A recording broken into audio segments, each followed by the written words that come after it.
രണ്ടില ഒരു കാറ്റിലും ആടില്ല. UDF ഞങ്ങളെ ചവിട്ടി പുറത്താക്കി. പിണറായി വിജയൻ ഞങ്ങളെ നെഞ്ചോട് ചേർത്ത് പിടിച്ചു. ജോസ് കെ മാണി പറയുകയാണ്. മുന്നണി മാറ്റ ചർച്ചകൾ സജീവമായിരിക്കെ കേരള കോൺഗ്രസ് എമ്മിന്റെ രാഷ്ട്രീയ നിലപാട് വ്യക്തമാക്കിയിരിക്കുകയാണ് ജോസ് കെ മാണി. അതിനകത്ത് കേരള കോൺഗ്രസ് എങ്ങനെയാണ് ഇങ്ങോട്ട് വന്നത്? ഞങ്ങൾ നിലപാട് മാറ്റിയിട്ടല്ലോ. കേരള കോൺഗ്രസ് പാർട്ടിയെ ചവിട്ടി പുറത്താക്കി UDFിൽ നിന്ന്. അതിനുശേഷം ഞങ്ങളെ ചേർത്ത് പിടിച്ചതാരാ? ഞങ്ങളെ ചേർത്ത് പിടിച്ചത് LDF ആണ്. ഞങ്ങളെ ചേർത്ത് പിടിച്ചത് ബഹുമാനപ്പെട്ട മുഖ്യമന്ത്രി ശ്രീ പിണറായി വിജയൻ സഹാവാണ്. അപ്പോൾ അത് 5 വർഷം കഴിഞ്ഞ് ഞങ്ങൾ തിരിച്ച് ഇങ്ങോട്ട് വരണോ? അങ്ങനെ ഒരു രാഷ്ട്രീയ പ്രസ്ഥാനം ഓരോ 5 വർഷം അങ്ങോട്ടും ഇങ്ങോട്ടും പോകുമോ? ആ നിലപാടിൽ തന്നെയാണ്, ഉറച്ചാണ്. അതുകൊണ്ട് ആ അജണ്ട, അങ്ങനെ ഒരു അജണ്ട, ഒരു നരേറ്റീവ് പുറത്തുനിന്ന് കൊണ്ടുവന്നിട്ടുണ്ടെങ്കിൽ അതിനുള്ള വ്യക്തമായ നമ്മൾ അതിൻ്റെ ഉത്തരങ്ങളൊക്കെ കൊടുത്തിട്ടുണ്ട്. ആ നിലപാടിൽ തന്നെയാണ് കേരള കോൺഗ്രസ് മുന്നോട്ട് പോകുന്നത്.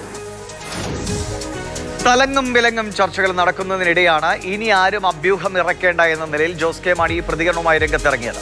ഉറപ്പിക്കാമോ ഈ നിലപാട്? തെരഞ്ഞെടുപ്പ് എടുക്കുമ്പോൾ ചർച്ചകൾക്ക് ഇനിയും സാധ്യതയുണ്ടോ? പ്രദീപ് ജോസഫ് പറയും. ഊഹാപോഹങ്ങൾ എല്ലാം തള്ളി ഇടതുമുന്നണിക്ക് ഒപ്പം എന്ന ഉറച്ച നിലപാടാണ് സ്റ്റിയറിംഗ് കമ്മിറ്റിയിലും അതിനുശേഷം നടന്ന വാർത്താ സമ്മേളനത്തിലും ജോസ് കെ മാണി വ്യക്തമാക്കിയത്.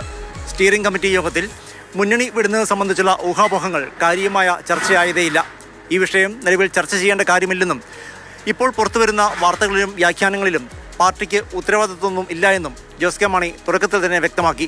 വിഷയം ചർച്ച ചെയ്യണമെന്ന് പാർട്ടിയിൽ വലിയ ആവശ്യം ഉയർന്നതുമില്ല. അതേസമയം കഴിഞ്ഞ 5 വർഷക്കാലത്തെ പാർട്ടിയുടെ ഭരണ നേട്ടങ്ങൾ ഓരോന്നും ഉയർത്തിക്കാട്ടിയാണ് ജോസ് കെ മാണി വാർത്താ സമ്മേളനത്തിൽ സംസാരിച്ചത്.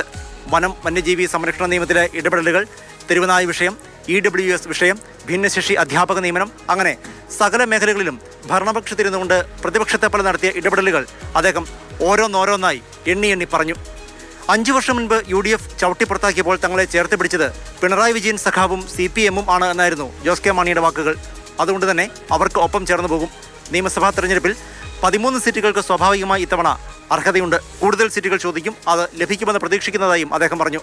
എന്തായിരുന്നാലും നിലവിൽ കേരള കോൺഗ്രസ് എം മുന്നണി വിട്ടേക്കും എന്ന തരത്തിൽ ഉയർന്ന വാർത്തകൾ ചില സ്ഥാപിത താല്പര്യത്തോടെ ചില കേന്ദ്രങ്ങൾ പടച്ചുവിടുന്നതാണ് എന്നായിരുന്നു ജോസ് കെ മാണിയുടെ പ്രതികരണം. കേരള കോൺഗ്രസ് എമ്മിൻ്റെ വിശ്വാസ്യതയും ഇമേജും തകർക്കുക എന്നുള്ളതാണ് ഇതിൻ്റെ പിന്നിൽ. ആരാണ് ഇതിന് പിന്നിലെന്ന് അദ്ദേഹം വ്യക്തമാക്കിയില്ല. എങ്കിലും ഒരു ഗൂഢാലോചന ഉണ്ട് എന്നും പറഞ്ഞില്ല എങ്കിൽ തന്നെ ചില കേന്ദ്രങ്ങളാണ് ഇതിന് പിന്നിലെന്ന് അദ്ദേഹം വ്യക്തമാക്കി. എന്തായിരുന്നാലും കേരള കോൺഗ്രസ് എം LDF-ന് ഒപ്പം തുടർന്നു പോകുമെന്നുള്ള കാര്യം ഉറപ്പാണ്.